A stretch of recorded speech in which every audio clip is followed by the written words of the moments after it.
I met a guy who, I'm glad he had the foresight for this. He says, this is only going to work in a franchise model. To them, it's not about knowing what's right. It's knowing that they're right. When you're doing something like that, you really have to try and understand your audience and what they would need to understand what you're saying.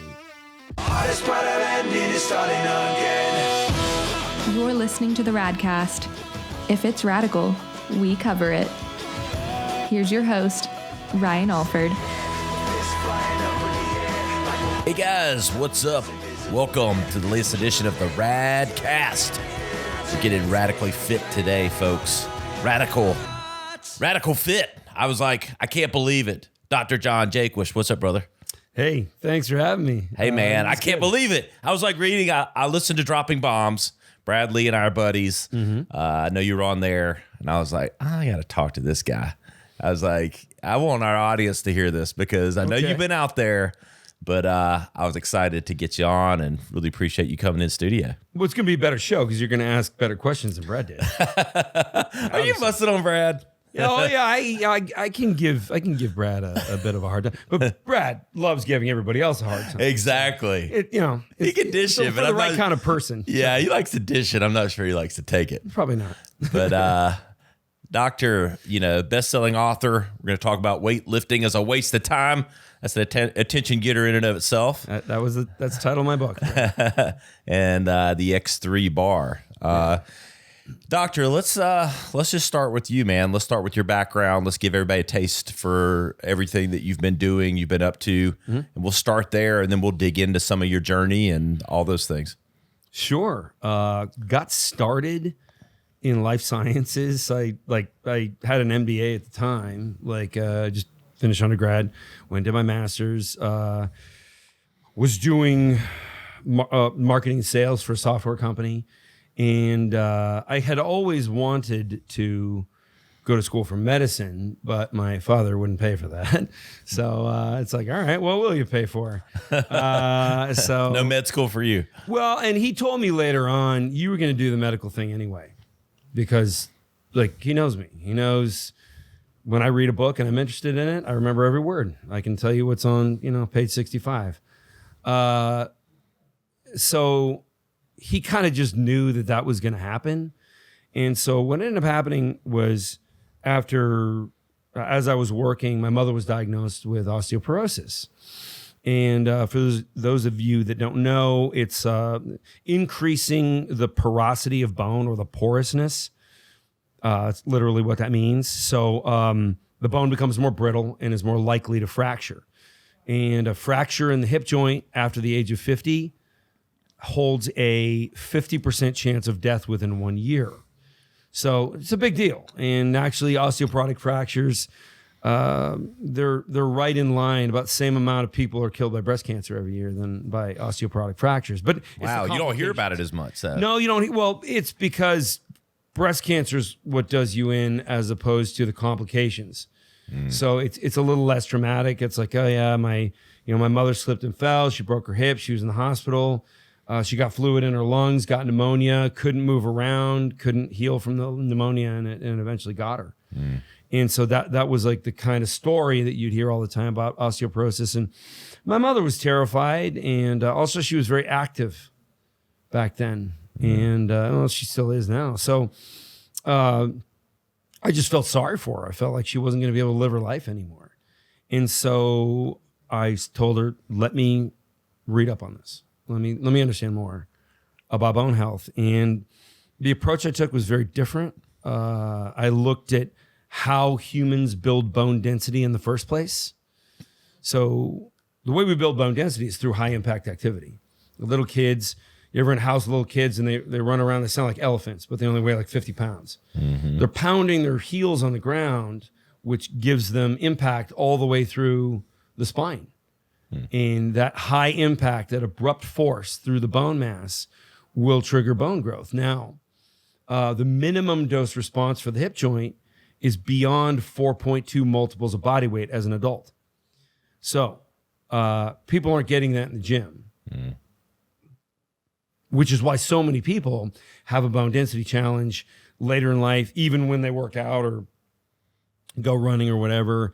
And now that I had worked in the field for a while, it's something I heard every day when somebody would say, well, yeah, but I work out. I don't understand why I'd have this problem. Yeah, right. You need to put 4.2 multiples of your own body weight through your hip joint. You're not doing that. Like, I don't need to go to the gym with you. I know you're not. Like, pro athletes don't do that. Yeah. So something needed to be developed that was different.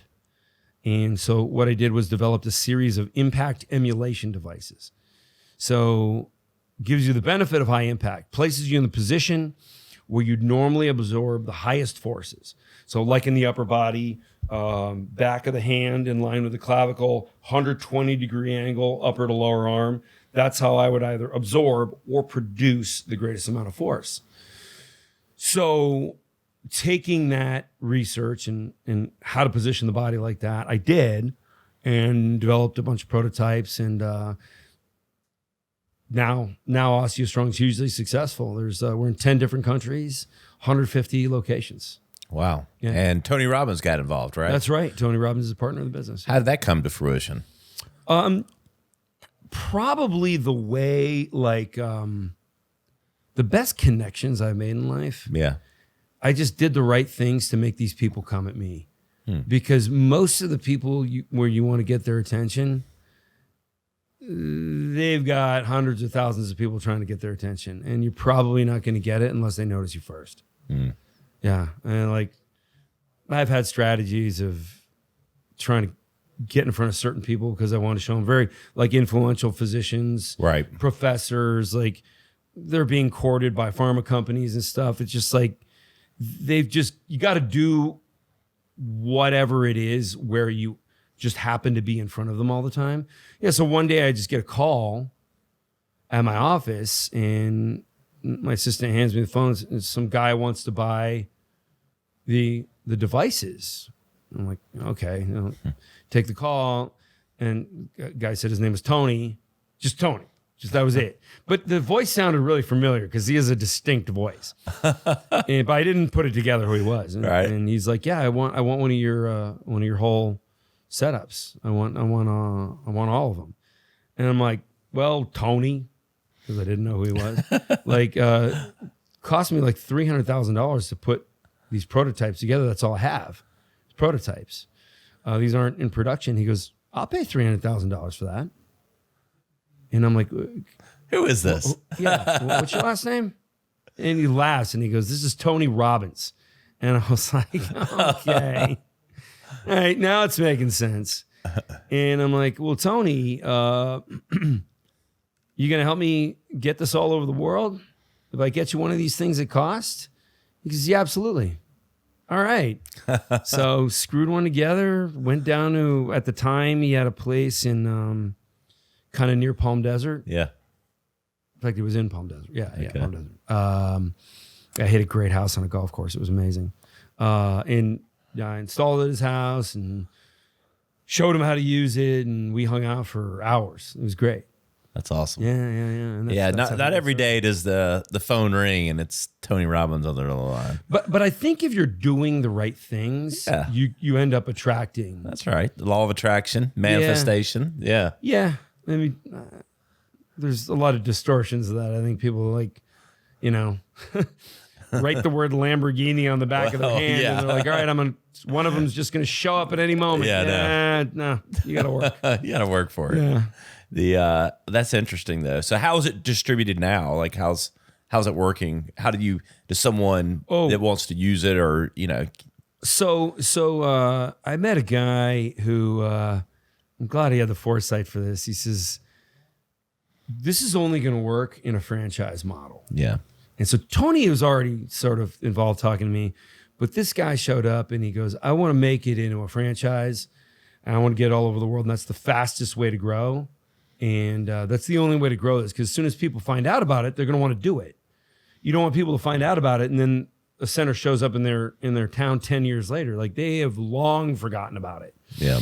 So his name's Kyle. He's the CEO of the company. So he put the company together raise the money, and then I'm licensing my intellectual property. Got it. To that end, because hey, I don't know anything about running a franchise. Yeah. So I'm just the sort of the science. Great. Yeah. So let's transit. I mean, you're a doctor. You're obviously a super smart dude. It's like, but I'm hearing entrepreneur. There's some people who would argue with that. All right. Yeah. Well. Usually they can't spell though. Yeah. They're the bodybuilding community. So Yeah. But we don't count the trolls. They'll say you're dumb, and they misspell your, and they misspell dumb. Okay. But you sound like an entrepreneur, though. I mean, is that a thread of everything? I mean, are you an entrepreneur at heart? Yeah. Is it like, does that come natural to you? It does. Yeah. Yeah. I think I see the same problems that everybody else does, but I see different ways of solving them. And it's just a way of thinking. Like, how else would we solve that problem? It amazes me how few people ask themselves that question. Like, and you can think of hundreds of different examples. My favorite one is the iPhone. Like every tech reviewer, with the exception of Walter Mossberg at the Wall Street Journal, said the iPhone was going to not only fail, it was going to cause Apple to go bankrupt. Yeah, it's now the wealthiest company there has ever been. I think their market cap report comes out today, or maybe later today. I didn't see it, but I know it's going to be ridiculous. So when the iPhone came out, everyone said, well, it doesn't have a keyboard, because back then BlackBerry was the thing, and it had a really nice keyboard where every button you push, you could feel the click. And everyone's like, oh, it doesn't get better than this. Yeah. I was involved with launching the iPhone. Okay. And so, yes. Nice. Very aware of it. Worked with Verizon Wireless in their marketing. So, Okay. yes. Yeah. I was very involved in all of those discussions of the BlackBerry versus the slider device and not having a keyboard. No one's ever going to use a touch screen. Yeah. Oh, yeah. You're exactly People right. were saying that. And Walter Mossberg just said, you might think you know everything about touchscreens, but I promise you don't. Because he read the technical documentation, and I don't think he knew exactly how it was going to work, but he knew it was nothing anyone had ever seen before. So his attitude was just don't assume. Try it. Yeah. And I think, like, I was technological marvel. I think what I did is for exercise science, when I invented the X3 is much more simple and elegant. But it works better than anything that has ever been out there. Variable resistance works better than anything that's ever been out there. And for some reason, the fitness industry is very slow to understand or apply that. I think part of it is there's just the ability to understand science is really lacking in fitness. Like there are sports scientists. Like most of them go into coaching for like strength conditioning coaching for NFL, NBA, college teams. And while they know what they're talking about, the knowledge doesn't really make it into industry, because the fitness industry is really selling supplements and selling gym memberships. So there's not a lot of motivation to actually help people get results. Unless it happens to be with their, whatever fat loss product or whatever. Right. Yeah. And so it ends up being a kind of I think fitness discussions, especially online, really degrade to like an achieved ignorance. So it's like people went out of their way to learn sort of the way things are, in quotes, but the way things are is wrong. And I could disprove the way people approach cardio. I can disprove the way people approach strength. And those are really the only two things they're out there doing. Yeah.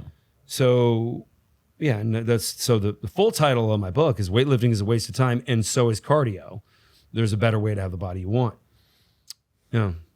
Where did did it all start with, the osteoporosis in your mom? Is that the passion for fitness? Is it all centered from there and built? Yeah, I never would have entered into fitness ever. I thought it was a dumb industry catering to highly unintelligent people. And you only need to go on like just read the comments on a Generation Iron article. Like you'll fall on the floor laughing. Like almost every word misspelled. either no punctuation or punctuation all misused. Blows my mind. But there's just something about the lowest common denominator and an interest in fitness, which, and I think your listeners will appreciate this. At first, we targeted a little more traditional audience with X3. So when launching the fitness product, developed the most ultimate strength building, muscle building product, and it's cheap by comparison. Most people have a home gym, they spend $5,000 on it. This one's $500. So, but instead of they just didn't get it. They didn't understand why variable resistance was better. And then you show them a bunch of studies and there's no way they can read them. So it's almost like it's written in a different language. So we pivoted really quick. And I think any entrepreneur needs to realize, like, you got to be able, like, your advantage as a new company and as a person who's doing something that's never been done before, you can change your strategy in an afternoon. Whereas, like, a huge company can't do that. They can't turn the ship fast enough. Right. Yeah. Right. But so immediately when we started looking at busy professionals, so they're smarter. So they won't go to the gym and get no results year after year after year. A stupid person will do that and just think one day they'll just wake up and look like Arnold Schwarzenegger, even though nothing's happening. A smart person just won't do it. They'll say, like, well, I'm doing what I was told to do, but something's missing. So I may just take a hiatus from fitness for now until, like, I come across some better information. And that was like the majority of the people that were first into X3. And they just said, yeah, like, everything you're saying is right. Like, I tried doing everything like everybody else was doing it and just got no results out of it. And I also, I laugh at the fitness industry because people are so, like, passionate about supporting the traditional way of doing it, yet almost nobody's fit. Like, you walk in, I'm not talking about Gold's Gym in Venice, California. That's where all the pro bodybuilders train. Yeah. Most of them are not naturally trained anyway. Yeah. So they're taking all kinds of drugs, and that's up to them. That's fine. But if you go into a Planet Fitness anywhere in America, the people in there look no different than the people at the Pizza Hut. Like, where are the results? Why is it that everybody I know with a really good six-pack has a supplement contract? Think about that. Like, it is so rare to have a really chiseled abdomen. And it's so rare that the people that have that are paid to show it next to a bottle of whatever. Yeah. Yeah. And if really only 1/10 of 1% or 1/100th of 1% are really that impressive level of fitness, well, then why is everybody doing what they've been doing? Now, of course, the real answer is genetic, but it's not hormonally genetic. It has to do with where their tendons attach. So some people have an advantageous tendon layout. So instead of like my pectoral origin is on my sternum, but the attachment is right under the bicep. But some people have a mutation, so it's on the other side of the bone.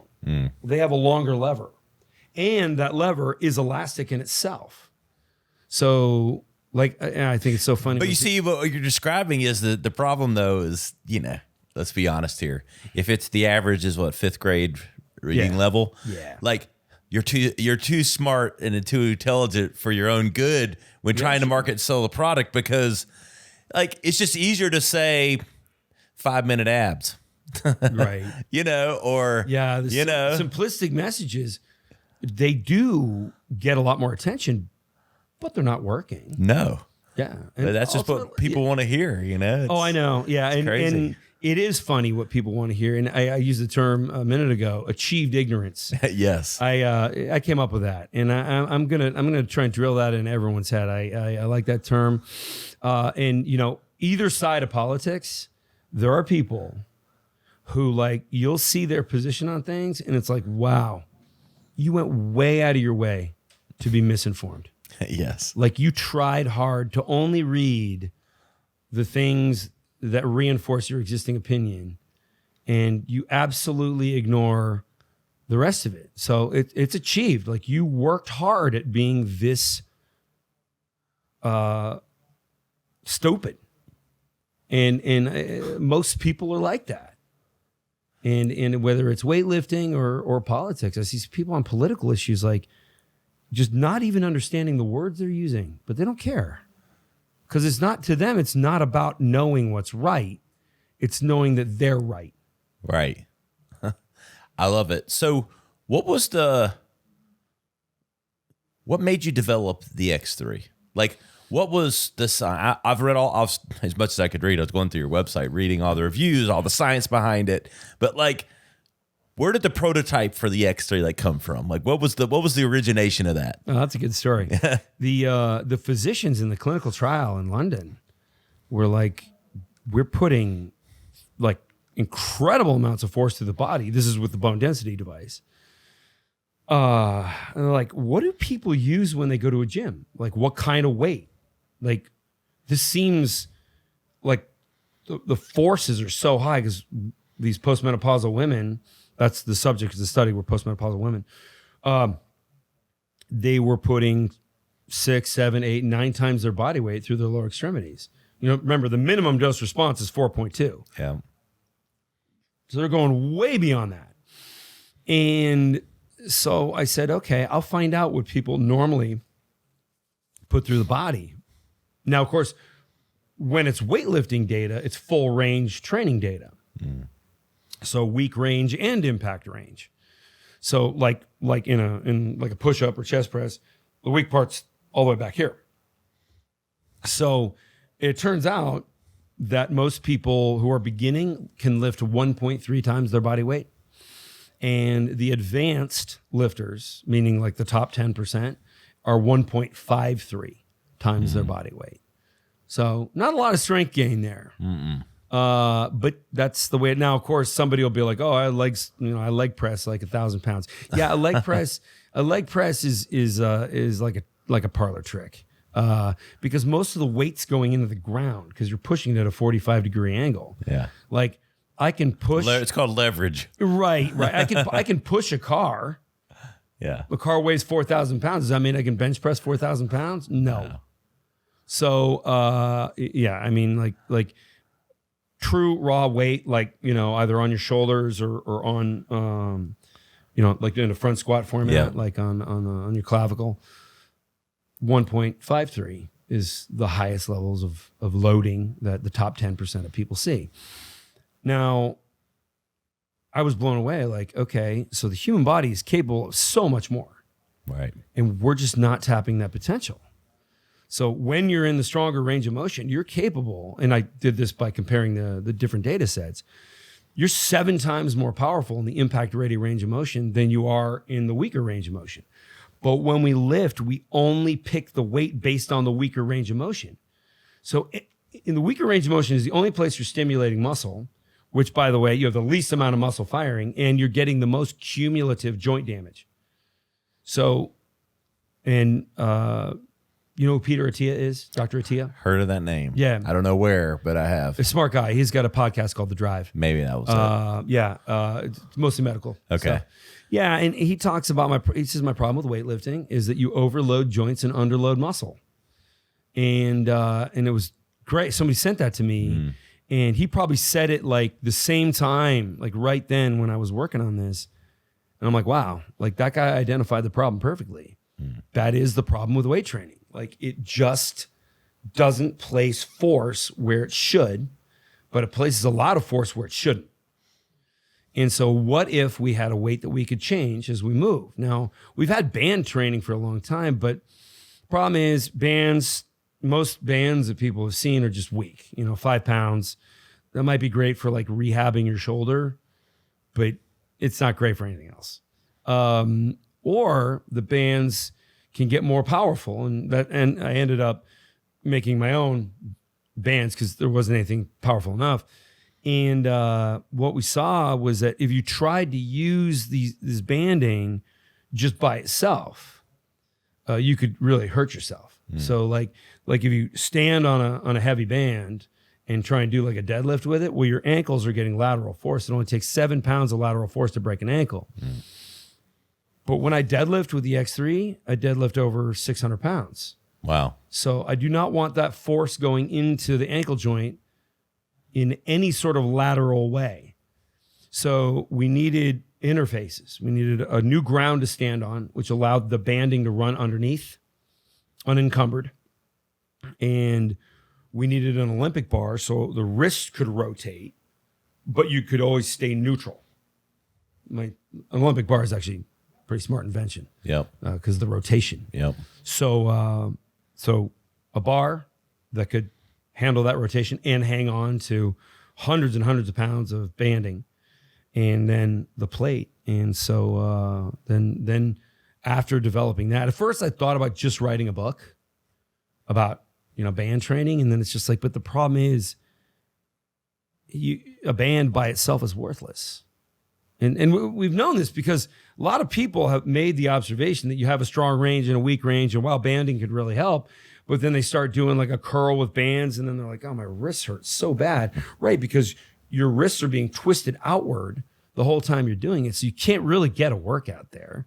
Like you have a process called neural inhibition, which just shuts your body down, shuts muscles off because you're receiving pain, or you actually create a real injury, and then you're not training at all. What's the program with the X3? Like, walk kind of listeners through what the structure of the program, the workout routine is like. So I do it 6 days a week. Okay. You start off by doing it 4 days a week. Do you do anything else besides the X3? Nothing. And everybody watching the video, if you're listening, you can't see it, but this is why you should be watching the IGTV or YouTube. Simple plug. But you look great. Thanks, man. I'm in better shape than I ever imagined I would ever be in. I'm best shape of my life. 45 years old. I have veins showing in my abs. I'm 240 pounds, 6 feet tall. I frequently cannot believe I'm in the condition I'm in. I have zero pain. I wake up feeling just like I did when I was 18 years old. Like nothing hurts. And I actually have 2 hemorrhage discs in my back from rugby. I just don't feel them. I mean, they're still there. It's a permanent injury. But I have so much muscle supporting my spine because of the X3 deadlift that, and here's another thing. I can deadlift with 600 pounds for very high repetitions, 20, 30 repetitions. But the risk is almost gone. Like deadlift is, we all know, it's like one of the best exercises for your entire body. Your trapezius, like from the base of your skull all the way down to your heels, like the whole backside of your body is involved in the deadlift. Most people don't do it though because they've hurt their backs doing it. So you're in your 20s and you go for a record deadlift and you feel a little pinch, and then you wake up the next morning and you're twisted up like a pretzel, and a couple months later when you're able to walk again, you're like, yep, not doing that heavy deadlifting again. And that's the end of people's heavy deadlifting. And in fact, the NFL guys that I work with and the NBA guys, they're not allowed to do anything heavy because if they get injured, they can lose their contract. In fact, NFL players, they may have a contract with a dollar amount, but that compensation is parsed out on a per game basis. If they miss a game, they get paid zero. Yep. Like it's all about the game. So if you get hurt during training, that's on you. Yep. And so they really try and have them do things that are going to lower the risk. And getting stronger is like a distant second to keeping from getting injured. So they, of course, love X3. Then you can see them all on the website. I think I got 19 NFL players gave me their endorsement for free. A lot more NFL players use it that would not give me their endorsement for free for obvious reasons. It's your I can't blame him for that. Yeah. There's a guy, I think he used to be in New England. He's a pretty good quarterback. A lot of people heard him. Yeah. And there's others. They might play in Florida now. I'm not keeping track. Okay. But I can't mention the names of a lot of guys who use it because it's their brand. I understand. But what about for the average Joe listening? That's maybe they're working out now, they're listening to this podcast going, holy shit, everything I've ever read and been taught about weightlifting may or may not be true. Not true. Yeah. What's this? You're 6 days a week, but what's the standard recommended routine? 6 days a week. I do it is? exactly what I tell people to do. How long? No variation. How long a day for the average person? And I mean, how long do you go? So it's supposed to be a 10-minute workout, but the larger your muscles become, the more blood, obviously, that muscle draws. So like when I train my legs are big. I mean, I'm hands and knees gasping for air at the end of a set. And it takes me a couple minutes to like catch my breath. So it takes me a little bit longer than 10 minutes. We have like if somebody looks at the forum, we have a forum on Facebook. There's a guy named Daniel, who's a 300-pound bodybuilder. He's 6'5", I think. Like when that guy's done with his set, same thing, just gasping for air. It's because the muscle's larger. Yeah. You know, when you see like a 14-year-old kid doing bicep curls at the gym, he can go to fatigue, and like 5 seconds after he's done, he's like, okay, on to the next one. Yeah, I'm ready. And you know, like a bigger guy like looks at that like, and coincidentally, this is where the myth comes from, that big, strong guys have terrible cardiovascular endurance. No, we don't. We just have a bigger engine. Yeah. So it's like there's a guy I used to go to Russia with, and we'd always switch planes in Munich. And Munich is, I think, one of the worst airports in the world because they make you run up and down the stairs like 4 times because you got to go through immigration, and then they got to look in your bag, even though you're going on to another country anyway. And so you're running up and down the stairs 4 times. And then you get to your connecting flight. And of course, I'm like gasping for air because I'm, you know, skipping steps. My buddy, who weighs 100 pounds less than me, he's a British guy, and he's like, oh, your cardiovascular is terrible. And I'm like, no, you're just the size of a woman. And when you contract your quadriceps, there's just not, there's not a lot of meat there. Or with me, there's 3-4 times as much. So it's a bigger draw on my heart, which makes it seem like I'm out of breath, but my cardiovascular health is potentially greater than yours, because endurance and health are not the same thing. So, and coincidentally, there's a meta-analysis that I reference in the book that is the collection of 100 different studies averaged all together. It turns out that strength training is better for cardiovascular health than cardiovascular activity. What we call cardiovascular activity. And of course, the irony is, does your body know the difference between cardio exercise and strength? No, of course not. You're moving, you're contracting muscles, blood's moving around. Cardio is just really lousy strength training that has no effect. I mean, it does a little bit on the heart, but certainly not on musculature. If anything, you upregulate cortisol and you diminish your musculature while protecting your body fat. Most people don't realize chronic cardio will keep you as fat as possible for as long as possible, all while getting rid of muscle, which is exactly the opposite of what people think they're getting. And there's 40 years of research here. But like I said, the fitness industry can't read research. Yeah. Well, people are comfortable. They like getting on those machines for 45 minutes and I think barely breathing hard. I think it's kind of a marketing thing. Like people who market cardio equipment, it's a high margin business, right? Yeah. I mean, you sell like a Peloton or you sell a treadmill for a couple $1,000s. Like you've got a marketing budget that can convince people that that's exactly what they need. Yeah. The only thing missing in their life is a giant piece of cardio equipment, in their guest bedroom. Yeah, they look so nice. Yeah, right. I always love seeing the commercials. It says pimp, New York, Manhattan, condo, and you look out the window and you've got a beautiful apartment. You got a bike in the corner. It's like, I could go without the bike. Right. Exactly. Yeah, they always show like some epic view. Yeah, exactly. You're killing the view with that bike. We've seen X3 in the picture. Yeah. I bet it tucks away in the closet nicely because I'm about to order one when I get out of this room. I can tell you that right now. Yeah. I mean, your X3 will fit in a drawer when you're done with it. I love it. But obviously, and I know you talk about this in the book, and I've noticed the growth of the site and the other things. It's certainly about the workout, but diet is there's more important. There's no escaping. Yeah. Yeah, and it's a couple of things. It's one, most people are protein underfed. They don't get enough protein or enough quality protein. And there's really bad information that's being pushed all the time. Vegan sources of protein, like, yeah, I mean, you can eat pea protein all day long, but it's not utilized by the body, which we measure by nitrogen output. Waste, protein that is digested and becomes waste is seen as nitrogen in both urine and fecal matter, and we can measure that.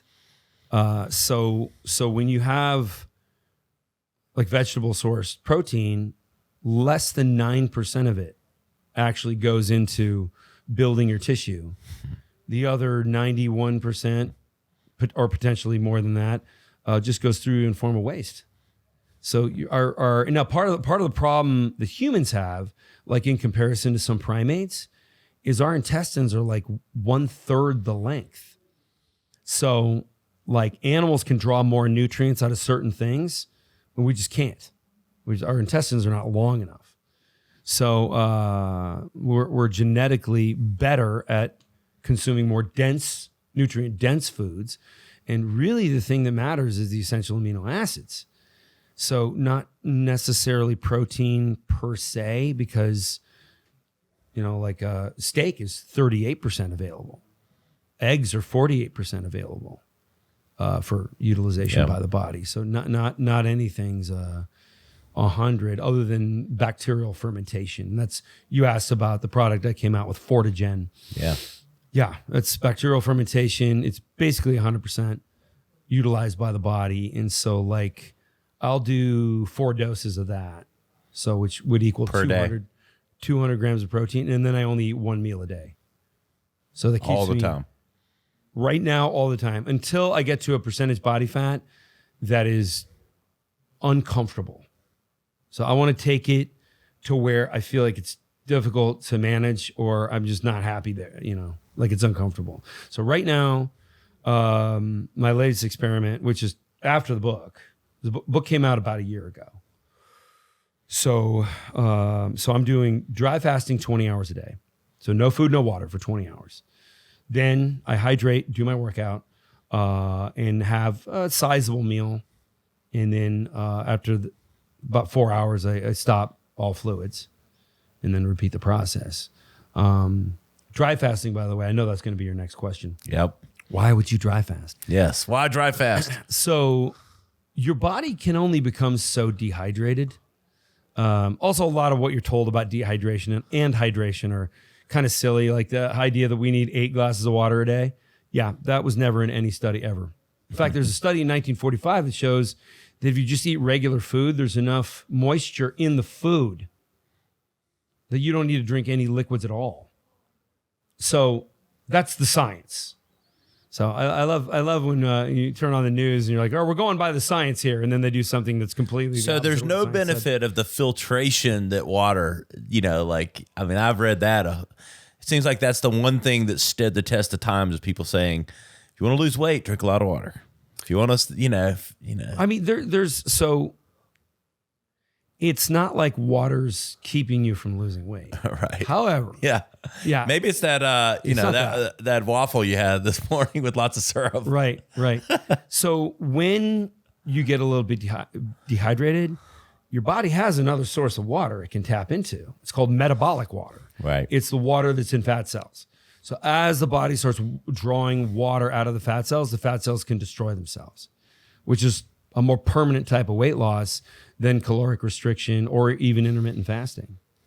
So, and there's so much nutritional